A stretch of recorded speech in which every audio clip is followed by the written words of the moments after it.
supaya dia kapok nih. Apalagi ini harus ada sektor shock terapi, sebab kalau tidak ada shock terapi percuma. Dia santai aja. Sekarang semua dia sudah merencanakan 30 tahun ke depan nih soalnya kekuasaannya. Nah, kalau tidak di shock terapi seperti itu,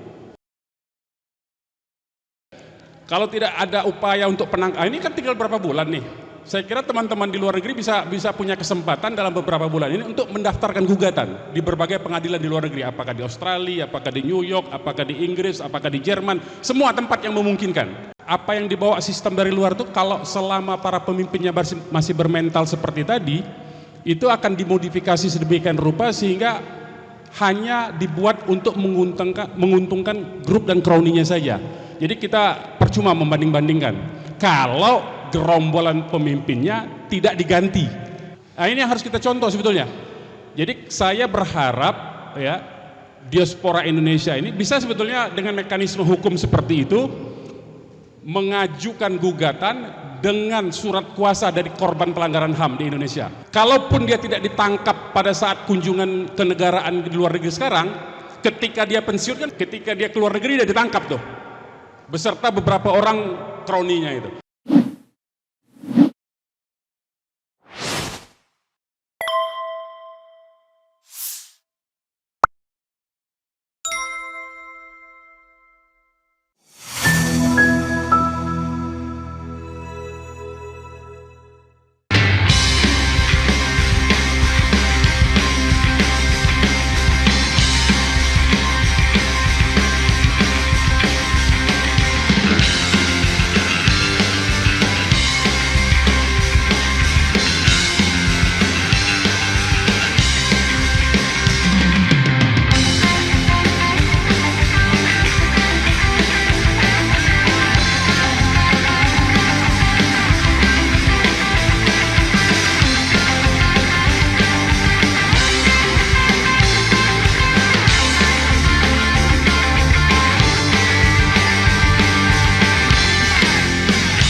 Assalamualaikum warahmatullahi wabarakatuh.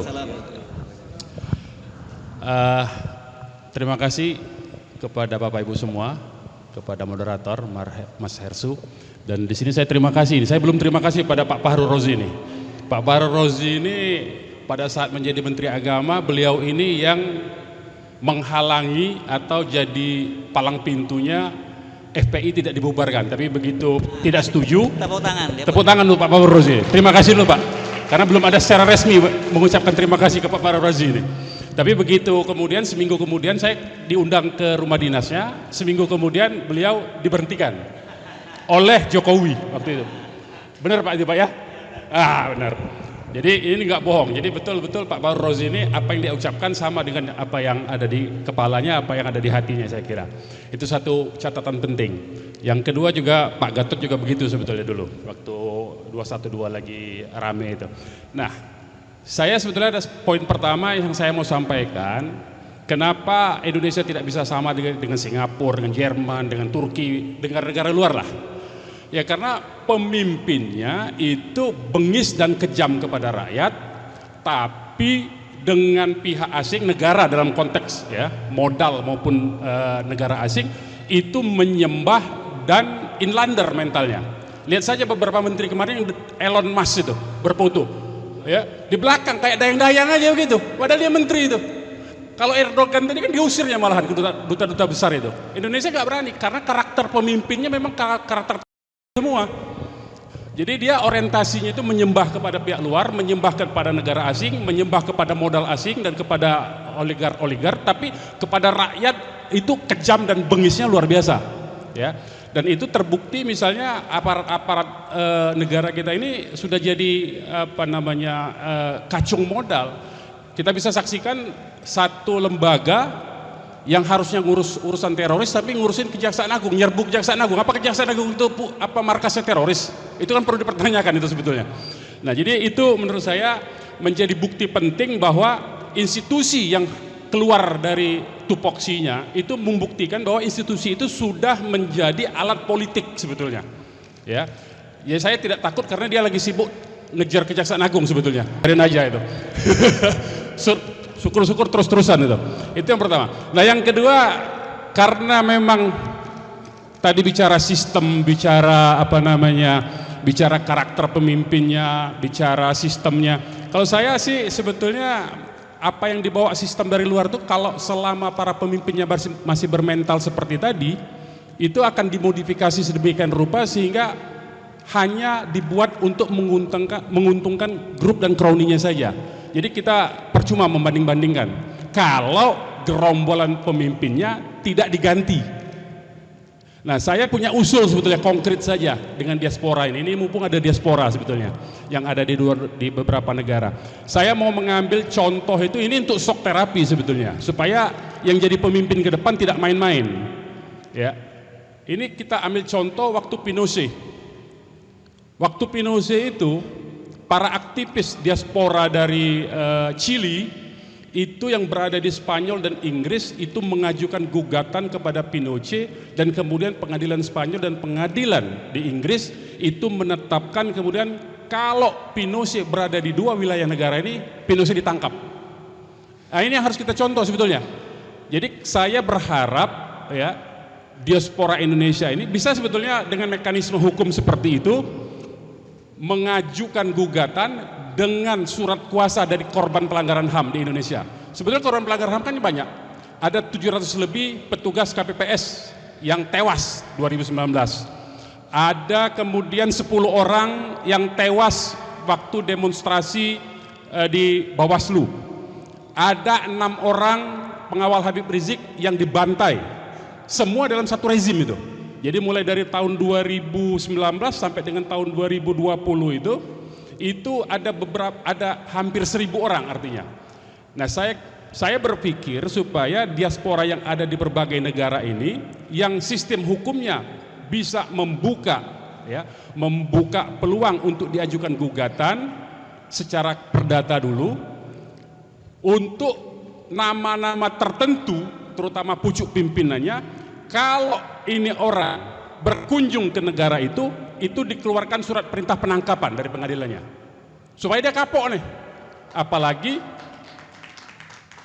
ini harus ada sektor shock terapi, sebab kalau tidak ada shock terapi percuma, dia santai aja. Sekarang semua dia sudah merencanakan 30 tahun ke depan nih soalnya kekuasaannya. Nah, kalau tidak di shock terapi seperti itu, kalau tidak ada upaya untuk penangkapan, ini kan tinggal berapa bulan nih. Saya kira teman-teman di luar negeri bisa punya kesempatan dalam beberapa bulan ini untuk mendaftarkan gugatan di berbagai pengadilan di luar negeri, apakah di Australia, apakah di New York, apakah di Inggris, apakah di Jerman, semua tempat yang memungkinkan. Ya, semua tempat yang memungkinkan. Kalau itu dilakukan, saya kira ini akan kalaupun dia tidak ditangkap pada saat kunjungan kenegaraan di luar negeri sekarang, ketika dia pensiun, kan berapa lagi bulan lagi pensiun ya. Ketika dia keluar negeri dia ditangkap tuh, beserta beberapa orang kroninya itu. Nah, saya kira ini usulan konkret yang bisa kita lakukan dalam jangka pendek yang memungkinkan. Sistem hukum di luar negeri kan memungkinkan untuk itu. Kalau di Indonesia ini sudahlah, hakimnya bahkan hakim MK pun sudah bisa dipermainkan begitu. Saya sudah tidak ada harapan upaya-upaya hukum di Indonesia ini, karena semuanya sudah jadi alat kekuasaan, jadi alat modal semua. Nah, jadi kita pindahkan medan tempurnya ke luar negeri. Saya kira begitu. Demikian dari saya. Terima kasih. Assalamualaikum warahmatullahi wabarakatuh. Assalamualaikum warahmatullahi wabarakatuh. Pak Munarman ada aja itu membuka masalah.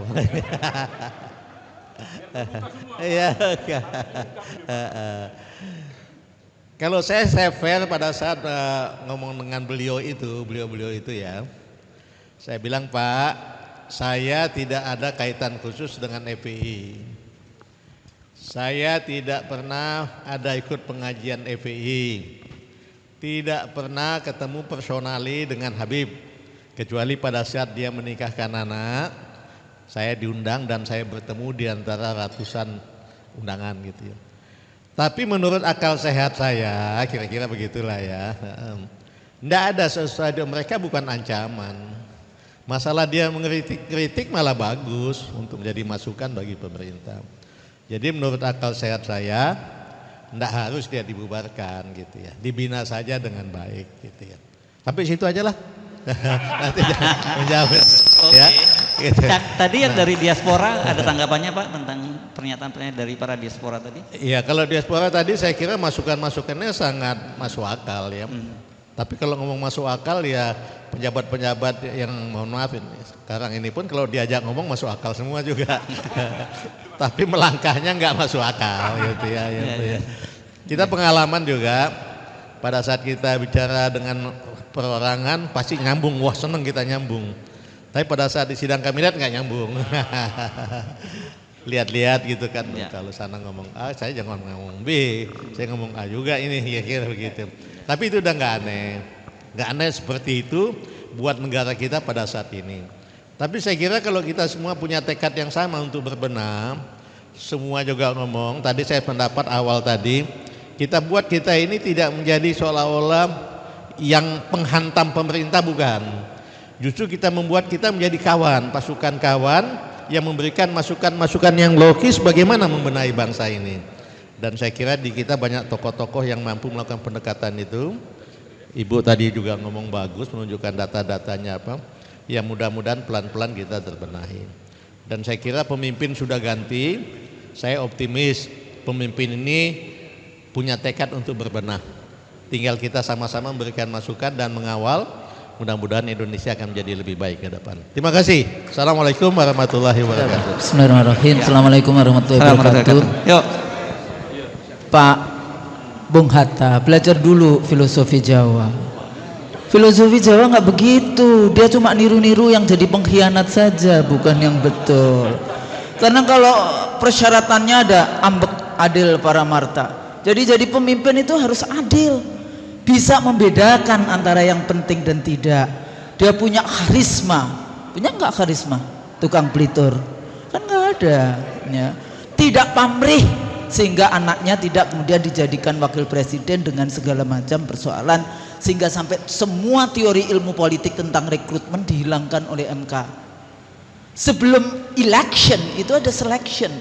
Selection itu adalah teori rekrutmen, apakah ascribe status ataukah yang namanya merit system. Nah, jadi dalam konteks politik Jawa bahkan tujuannya akhirnya gemah ripah loh jinawi toto tentrem karto raharjo. Sebagai orang yang ayahnya dari Solo agak sedikit ini. Nah, Anda pelajari karena memang di abad 16 sampai abad 19 pelajari yang kemudian Islam datang dengan Sultan Agung. Dan kemudian bagaimana Sultan Agung berkuasa, itu sudah Islam masuk ke Mataram. Jadi panjang, tapi saya nggak mau bahas tentang itu, cuma hati-hati aja kalau ngata-ngatain Jawa tersinggung juga saya jadinya. Ada dua hal, kita bahas tentang the politic of ideas atau the politic of presence. Bagi kita milih saja posisi kita di mana, civil society ataukah political society ataukah business society. Kalau kita di civil society sebetulnya ada dua, kita bisa kooperatif atau non kooperatif. Jadi jangan kemudian oh iya sekarang gimana caranya kita harus ngelihat bantuin, enak amat kemarin menangnya benar kan, persoalannya itu nanti di akhirat yaumil hisabnya gimana, iya kan? Hah? Kalau mendukung kedoliman nanti hisab kita gimana, kayak gitu kan? Pikirkan itu. Tapi bukan berarti Anda tidak boleh kooperatif, silahkan yang mau kooperatif, tapi silahkan yang non kooperatif. Ingat nggak waktu kita Belanda dulu kan kayak gitu, Soekarno kooperatif, Bung Hatta non kooperatif, atau kebaliknya? Kebaliknya di dalam konteks itu. Nah, jadi bisa macam-macam di dalam konteks itu. Mungkin kita perlu geruduk UN ke New York kali ya, Pak Tata. Selain kita geruduk FTA di New York, kita juga geruduk UN di New York. Tapi intinya the politic of ideas-nya pendidikan. Sekarang lagi rame nih urusan bayar dan sebagainya, BHMN. Jadi perguruan tinggi PTNBH. Jadi ada PTNBH, ada PTN non BH. Nah, jadi ini juga penting karena dosen-dosen juga menjadi persoalan kita di sana. Jadi pendidikan, kesehatan, lapangan kerja, terus kemudian bagaimana ekstraktivisme resources yang ada dan sebagainya. Jadi negara kita memang sudah diserahkan kepada asing tanpa rasa malu. Apa? Apalagi tanpa rasa, kedaulatan kita sudah diserahkan kepada asing dan asing tanpa rasa malu. Lah ini juga jadi persoalan kita. Jadi tantangan kita besar. What next dan sebagainya. Salah satunya ternyata saya mau kutip Ibnu Khaldun yang sekarang lagi viral di ini. Di antara tanda sebuah negara akan hancur adalah semakin besar dan beragam jenis pajak yang dipukut oleh rakyatnya. Ingat juga. Jadi Pancasila kita, sila pertamanya ketuhanan yang Maha Esa, bukan keuangan yang Maha Kuasa. Saya pikir itu penting. Terima kasih.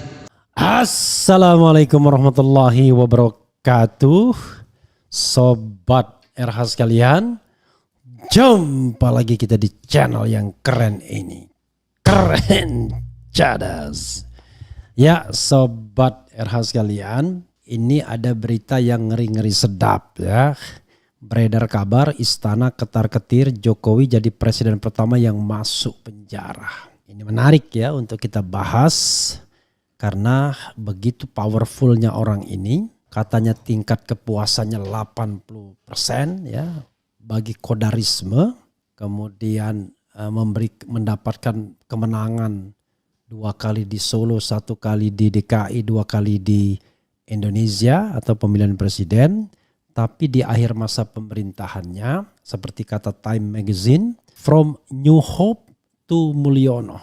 Jadi dari awal 2014 dianggap sebagai harapan baru bagi Indonesia, tapi sekarang berakhir dengan ejekan atau bulian, dipanggil Raja Jawa oleh anak buahnya sendiri dan kemudian dipanggil dengan nama kecilnya Mulyono oleh banyak pihak. Dan ini refleksi saudara sekalian ya, refleksi untuk melihat bagaimana ya bahwa yang namanya kepemimpinan itu tidak bisa lepas dari pendapat genuine masyarakat. Walaupun berusaha di apa istilahnya ya, walaupun bisa direkayasa dengan seolah-olah ada tingkat kepercayaan yang luar biasa, tetapi tetap tidak bisa dibohongi ya keinginan dan kehendak masyarakat tersebut atau pendapat masyarakat tentang Mulyono atau tentang Jokowi atau tentang Raja Jawa itu ya. Jadi saudara sekalian,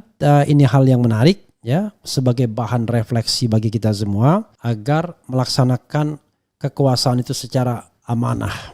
Nah persoalannya adalah ketika ada bau nepotisme, ketika kemudian ada bau relawan yang memanfaatkan jabatan untuk kemenangan dan lain sebagainya, atau ada kelompok-kelompok relawan yang mengambil manfaat dari kemenangan atau dari kekuasaan Jokowi, maka sesungguhnya kekuasaan itu tidak dimanfaatkan, tidak digunakan untuk kepentingan rakyat banyak. Inilah yang menjadi persoalan. Begitu sobat RH sekalian ya. Ini pembelajaran bagi kita semua, bagi Prabowo. Kalau ingin dihormati oleh rakyat sampai akhir masa jabatannya, jangan lupa memimpinlah secara sidik, lurus, secara amanah bisa dipercaya, secara fatona cerdas dan tablik menyampaikan apa yang harus disampaikan. Jadi tidak menutup-nutupi kegagalan, tidak menutup-nutupi hal yang busuk gitu ya. Dan kemudian tidak berusaha memake up pemerintahannya.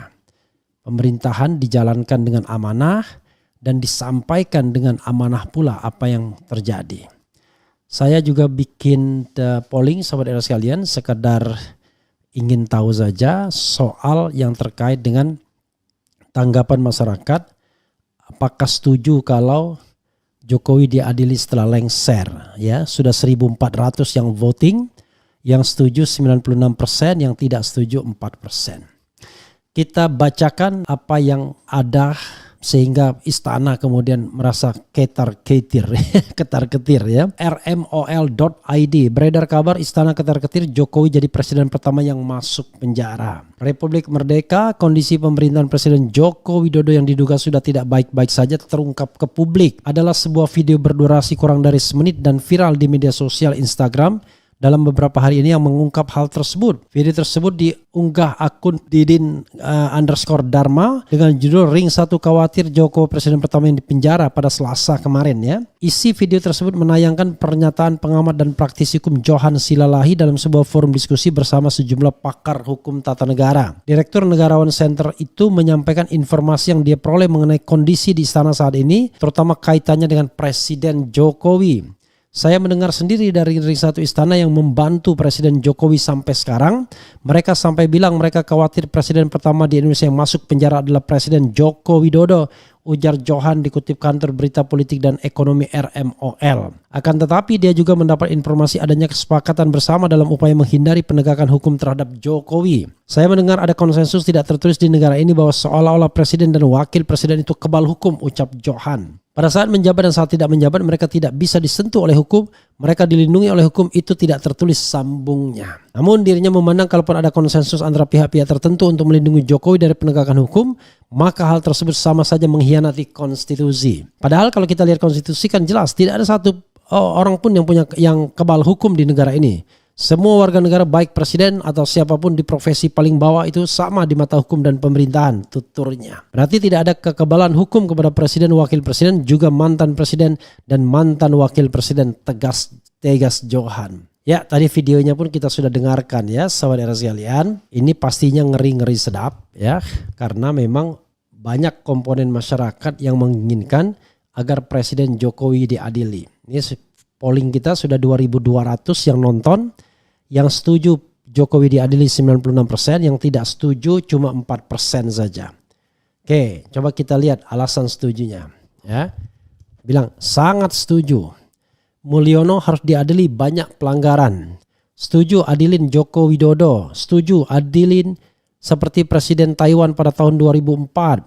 Bisakah sebelum berakhir masa jabatannya atau saat laporan pertanggungjawabannya harus disaksikan seluruh Indonesia? Ya, jadi tidak ada laporan pertanggungjawaban presiden ya, yang ada adalah sekedar pidato akhir jabatan, mungkin ada dalam rangka sudah selesai, tidak ada lagi.